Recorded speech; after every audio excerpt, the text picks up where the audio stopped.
Starting with former Prime Minister Boris Johnson, actually, who for the next 2 days is facing questions as part of the COVID inquiry. There he is, sat in the big hot seat. He'll be addressing some of the claims that have been made against him. And it did get us thinking what we would like to ask Boris Johnson if we were there in the room and we were asking the questions. What do you think, Jane? Well, for me, the primary question would be, where did this virus come from?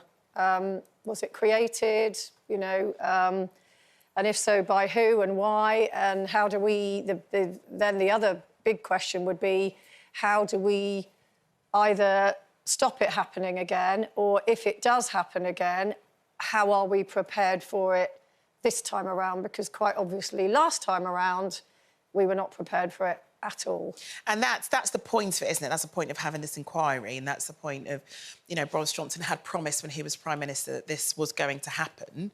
And the point of it, he said, was that lessons can be learned from any mistakes that have been made, so that we are better prepared if it were to happen again. Do you think that that's likely to happen as a result of that? Do you feel like we'll end up being better prepared? I suppose in terms of having PPE and protection and stuff like that, yes, having better stocks for all of that. But in terms of knowing what it is that's going to come, so you can't say, well, we've got a vaccine for it, because we don't know what it's going to be, if indeed it's going to come at all. So, you know, there are variables within this. But I don't know, I look at the money it's costing millions, this inquiry. I think it could be a lot shorter and a lot more sort of focused on the main issues. There's a lot of hindsight productions going on.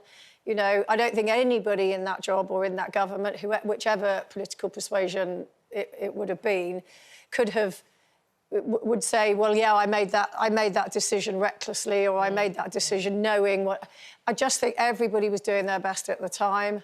And yes, as I think he said this morning, mistakes were made. Yeah, he admitted that the government underestimated the scale and pace of the challenge from COVID, despite, you know, other countries having been hit with it before it then arrived. I think we all did. I mean, I was away, I don't know, I was in Cuba, actually, and I remember reading, oh, there's, you know, this virus, and Cuba was saying, well, we haven't got any cases of it, but then it was like there's 4 cases in the UK now. Yeah. And we just thought it was just going to be something that would just go. And then the next thing just... Because we've dealt with Ebola and there'd been, you know, bird flu, we've had incidents where things could have got out of hand and they never did. I think we felt like this is just going to be another one of those things. And for me, I think Jane's made a really good point about how much this is costing.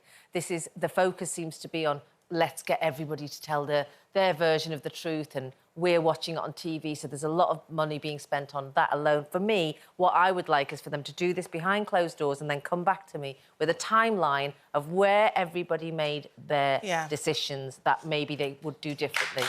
But then isn't the difficulty of that, you know, if you had your conspiracy theory hat on, considering the conspiracy theories and how wide they spread around the world, if this were done behind bars, they could be accused of not asking the questions that needed to be asked, or it being a big cover-up, for example. By it being put on a public platform, surely it means that everybody's there to be able to gain an understanding of what happened, and no one can be accused of not asking the right questions, of trying to cover things up, of not doing the due process.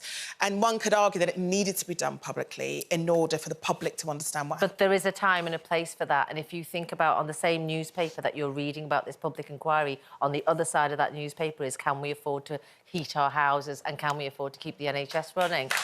It doesn't make sense. What's more important? Who's winning? Are we winning by sitting there and watching them tell us how they got it wrong? Or should we be putting that money... And I mean, I know everyone will agree with me. Of course, we should be putting the money in the other places, but this inquiry, for me, could have been on a smaller scale, and if you could just produce the results so that we can all view the results and observe from there. But I feel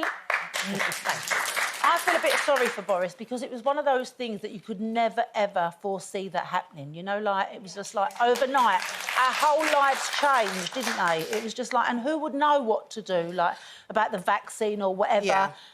Like, my daughter's dad was in hospital at the time. No one could go and visit him. I mean, it affected so many people, but it was like a war-torn country, wasn't it? It was like we were all in lockdown, like in our shelters, like during the war. No cars on the street, no planes in the sky. No one could go and see their loved ones. ones. It was just like, but who could see that happening? Well, I think the argument that some have given is it was the preparedness for any sort of virus to hit this country, and how prepared were we should something of that ilk happen. And we weren't then, but perhaps by having this inquiry, the argument is if anything like that were to happen again, we'd be more prepared in our response, I guess. But you wouldn't know because there's like a different strain of COVID out at the moment, so there's different strains all the time. No, but so how can you ever prepare for But it? they'll have like a template to go, this is what these are the areas It's a type of, Yeah. But I mean, that was what was unique about it, wasn't it? That was that the whole world was going through the same thing at the same time. Yeah. And so, interestingly, there are other countries who have had their inquiries already. Yeah. They were incredibly quick. They didn't take very long. They didn't cost anything like as much. So it's a shame, in a way, that we've not followed that model and then just kind of like moved on and thought, right, OK, let's get on with life now and, you know...